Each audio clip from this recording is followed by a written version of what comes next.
Serious question. Periconceptually, pregnancy. If we do men first of all, I mean, if men smoke before they facilitate a conception, that can damage the chromosomes in the sperm and lead to deleterious effects in the child that's subsequently born, even cancers. I mean, is that the same with alcohol, or can men just carry on merrily drinking while trying to conceive? I'm not sure it affects the genome, but it certainly affects the sperm production, I think. And does it? I think it impedes fertility in men to some extent. Yeah. And what about women drinking round about conception and in pregnancy? It's not ideal, but I want to qualify this, and this is important. Yes, a lot of women become very, very anxious because they discover they got pregnant because they were, and they were drunk when they got pregnant. Yeah. And then there are people who would say, well, you've damaged your baby, and the answer is, I think if you don't carry on drinking when you're pregnant, you probably haven't damaged your baby.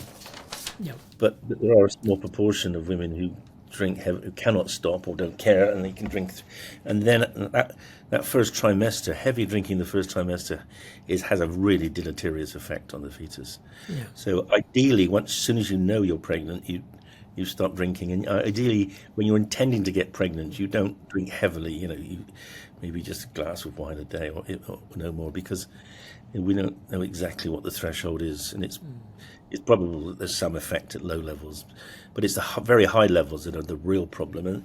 And people don't realize that fetal alcohol syndrome causes more developmental problems than Down syndrome and Fragile X put together. So it is the most common cause of developmental problems, learning disabilities in kids, and many of the kids end up being in homes all their lives because their behavior is so disrupted by the alcohol brain damage.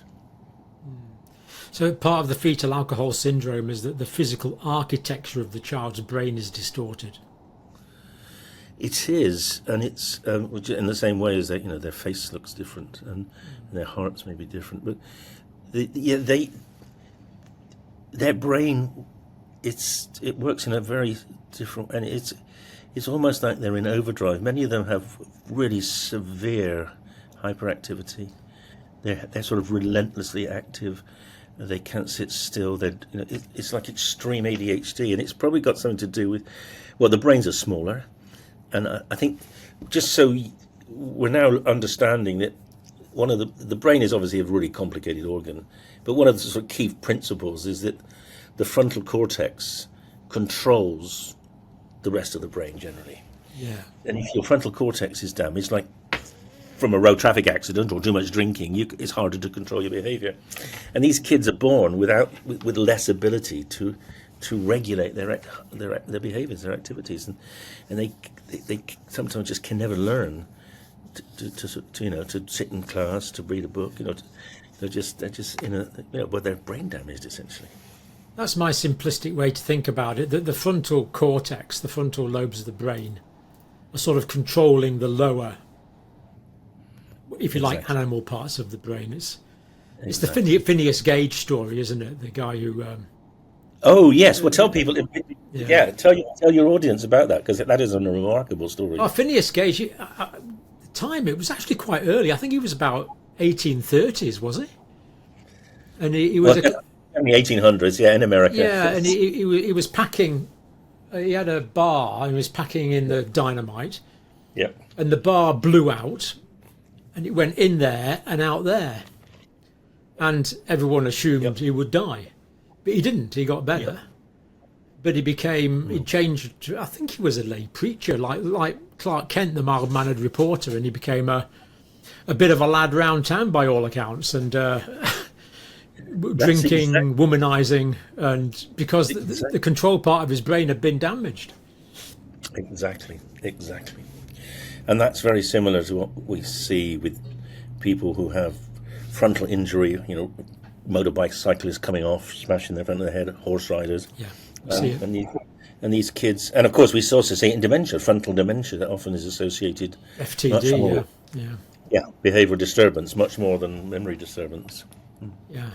In the old days, those old psychiatric boys called that Pick's disease. It's now called frontotemporal dementia. Yeah, I can see I'm tweaking some of your distant memory circuits here, David.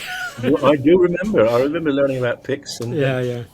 Horrible disease, though. My brother got frontotemporal dementia. It's in a sense, it's a bit funny because the disinhibition is like, so ludicrous, but sadly it develops. So the lack of insight. Yes, the sort of it is like putting going back to being really a baby, isn't it? It really is.